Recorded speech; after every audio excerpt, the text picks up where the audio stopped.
جس اعظم خان کو میں جانتا ہوں وہ ایماندار آدمی ہے، قابل آدمی ہے، اور جس طرح کی باتیں میں نے پڑھی ہیں سائفر میں وہ کہہ نہیں سکتا۔ جب تک میں اعظم خان کے منہ سے نہیں سنوں گا میں مانوں گا نہیں، کیونکہ اس میں یہ کئی باتیں حقیقت کے ساتھ نہیں ہیں، یا تو زبردستی سے اسے کروایا گیا ہے۔ سائفر میں دو مین چیزیں ہیں، باقی تو اور بھی چھوٹی موٹی چیزیں ہیں۔ سب سے بڑی چیز لکھی ہوتی ہے کہ جی عمران خان کو آپ نے عدم اعتماد کی ووٹ میں پاکستان کے پرائم منسٹرشپ سے ہٹانا ہے، اور ایک اور چیز لکھی ہوتی ہے کہ عمران خان نے اکیلا فیصلہ کیا کہ روس جانے کا۔ آپ کو پتہ ہے روس، اور تب تک جنگ شروع ہو چکی تھی روس کی یوکرین میں، تو عمران نے اکیلے نے فیصلہ کیا، جبکہ اسد مجید ہمارے ایمبیسڈر کہہ رہے ہیں کہ نہیں، عمران خان نے اکیلا فیصلہ نہیں کیا، یہ سب سٹیک ہولڈرز نے مل کے فیصلہ کیا۔ اسد مجید، سلام کرتا ہوں میں اپنے ایمبیسڈر کو، وہ کہتا ہے اس کے بعد جو مجھے میسج کہ ان کے خلاف آپ کو پروٹیسٹ کرنا چاہیے، ڈیمارش کرنا چاہیے کہ اس نے بڑی غلط زبان استعمال کی ہے۔ غیرت مند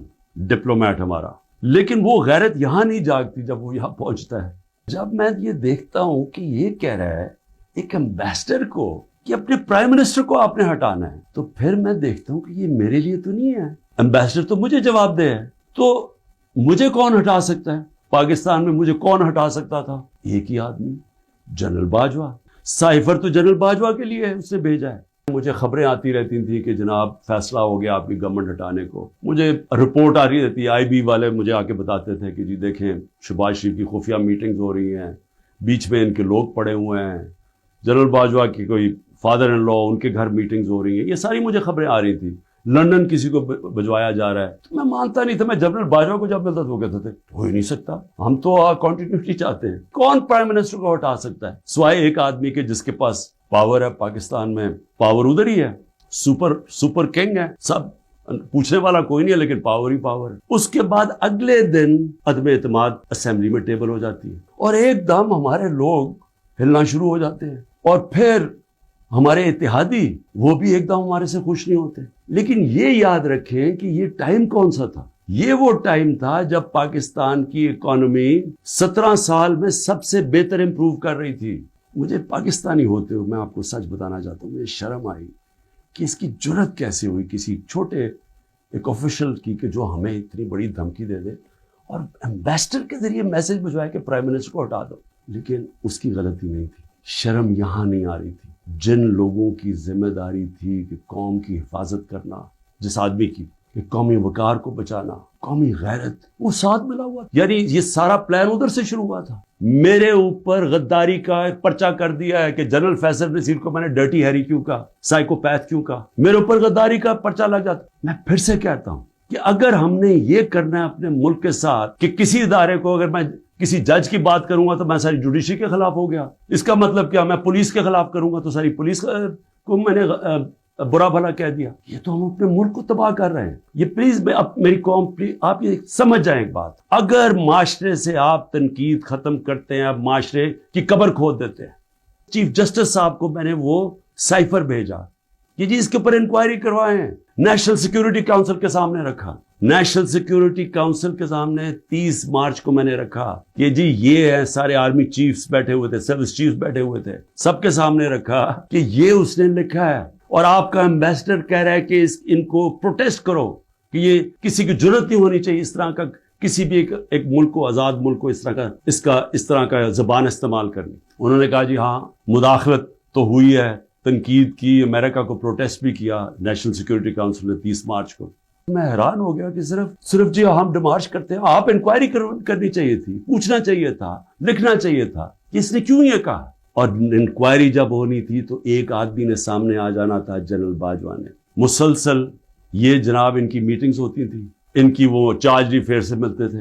کیا ISI کو نہیں پتا تھا کہ پچھلے 3 مہینے کے اندر ہمارے پارلیمنٹیرینز، ہمارے PTI کے بیک بینچرز اور یہ اپوزیشن لیڈر سے بار بار امریکن ایمبیسی میں جا رہے تھے۔ ارشد شریف نے پورا پروگرام کیا، بتایا کہ کون سے دن کون سے لوگ گئے۔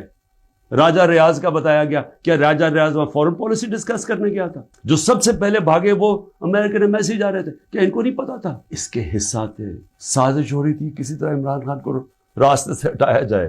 امریکہ کی ایک بات سمجھ جائے، امریکہ جو ہے وہ اپنے مفاد کے لیے فیصلے کرتا ہے، وہ دوستیاں نہیں نبھاتا۔ امریکہ اپنے انٹرسٹ کو پروٹیکٹ کرتا ہے۔ ہمارا کام ہے ہم اپنے انٹرسٹ پروٹیکٹ کریں. سائفر پہ کیا لکھا کہ عمران خان خود روس گیا ہے. میں عمران خان نے خود روس کیوں جانا تھا؟ فورن آفس نے مجھے کہا, بیٹھ کے مشاورت ہوئی, ہم نے سارے پاکستان کے ایکس فورن سیکرٹریز کو بلایا, سب نے کہا کہ آپ کا رشیا جانا بہت ضروری ہے, ہمیں اپنے تعلقات ٹھیک کرنے چاہیے. پھر ہمیں 20 لاکھ ٹن گندم چاہیے تھی ان سے, وہ ہم بات کرنا چاہتے تھے, کنسیشن میں تھے. اس کے بعد جب ٹینشن ہوئی یوکرین سے تو تیل کی قیمتیں آسمانوں پہ چلی گئیں, کموڈیٹی سپر سائیکل آ گیا. انہوں نے کہا کہ آپ وہاں جا کے تو ان سے نیگوشیٹ کریں سستا تیل. تو سارا اسٹیک ہولڈرز کے ساتھ جتنے بھی تھے انہوں نے پورا پلان کیا. ہم ٹرپ پہ جانے لگے, شام کو ٹینشن بڑھ گئی روس کی اور یوکرین کی. میں نے جانے سے پہلے جنرل باجوہ سے پوچھا کہ کیا مجھے جانا چاہیے یا نہیں. انہوں نے کہا ہم سب بیٹھے ہوئے ہیں, ہمارے خیال میں آپ کو جانا چاہیے. تو سب سے پوچھ کے میں روس گیا, میں اپنی ذات کے لیے تو نہیں گیا. تو واپس آیا تو جناب جنرل باجوہ نے اس کے 2 دن بعد کہ جی مذمت کرو کہ جو روس چلا گیا وہاں. فورن آفس ہی بیٹھا, ہمارے مین لیڈرز بیٹھے ہیں. ہم نے کہا کہ ہندوستان تو مذمت نہیں کر رہا, وہ تو ان کا اسٹریٹجک ایلائی ہے, وہ تو نہیں کر رہا, ہم کیوں کریں؟ اور ہم ان سے ڈیل کر کے آ گئے تھے سستا تیل پہ اور سستی گندم پہ. اس کے بعد جا کے ایک نیشنل سیکیورٹی کا سیمینار ہو رہا ہے, جنرل باجوہ بیٹھ کے کہتے ہیں جی عمران خان ہم روس کی سخت مذمت کرتے ہیں. گورنمنٹ کی پالیسی کے خلاف جا کے سٹیٹمنٹ دے دیتا ہے. اس کے بعد حسین حقانی کی ٹویٹ آتی ہے, وہ کہتا ہے جنرل باجوہ پرو امریکہ ہے اور عمران خان اینٹی امریکہ ہے. بعد میں ہمیں پتہ چلتا ہے کہ ہم نے $30,000 دے کے حسین حقانی کو جنرل باجوہ نے ہائر کیا ہوا تھا ہماری گورنمنٹ کے دوران. وہ بعد میں جب ان کا فیرا, ان کا ایک ادارہ ہوتا ہے جو آپ کو رجسٹر کرنا پڑتا ہے لابیز کو, اس میں پتہ چلتا ہے بعد میں ہمیں. تو میرا اپنا ہی آرمی چیف میرے خلاف لابی کر رہا تھا, ان کو بتا رہا تھا میں کتنا برا ہوں.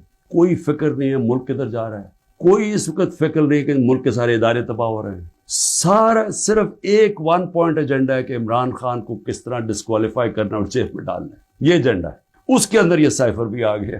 یہ نہیں ان کو پتا کہ سائفر میں ان کی تباہی ہے, کیونکہ یہ سب ملوث تھے اس میں. یہ شہباز شریف بھی تھا, زرداری بھی تھا, ساروں کو پتا تھا سائفر کا.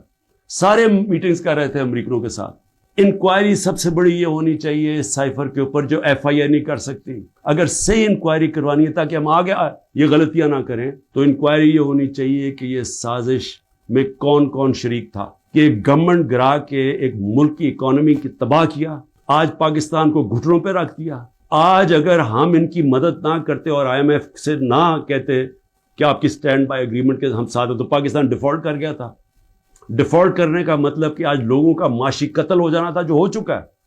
اس سے دگنی مہنگائی ہو جانی تھی, بے روزگاری یعنی سارا جو ہماری باہر سے فائنینسنگ ختم ہو جانی تھی, جو آگے آج ہی برے حالات ہیں اس سے دگنے ہو جانے تھے. ساری دنیا میں خبر دیکھا کہ مجھے ایک مجرم کی طرح پکڑ کے لے کے جا رہے ہیں, تو میرے اوپر 30 کیس ہو جاتے ہیں. جب میں 4 دن بند ہوتا ہوں اندر, جب جیل کے اندر, تو 30 کیس میرے اوپر ہو جاتا ہے کہ جی میری وجہ سے وہ جو رد عمل آیا. اور رد عمل نہیں آنا تھا کہ جب آپ ناانصافی کرتے ہیں, جو سپریم کورٹ کہتا ہے ناانصافی ہے, وہ جو بچارے نکلتے ہیں پرامن مظاہرے کرنے کے لیے جو 27 سال سے ہم نے کیے ہیں, ان کے اوپر گولیاں چلاتے ہیں. 25 لوگ ہیں جن کو انہوں نے شہید کیا ہے, 16 کے پاس ہمارے پاس ڈیٹس ہیں, 9 غائب ہیں ابھی.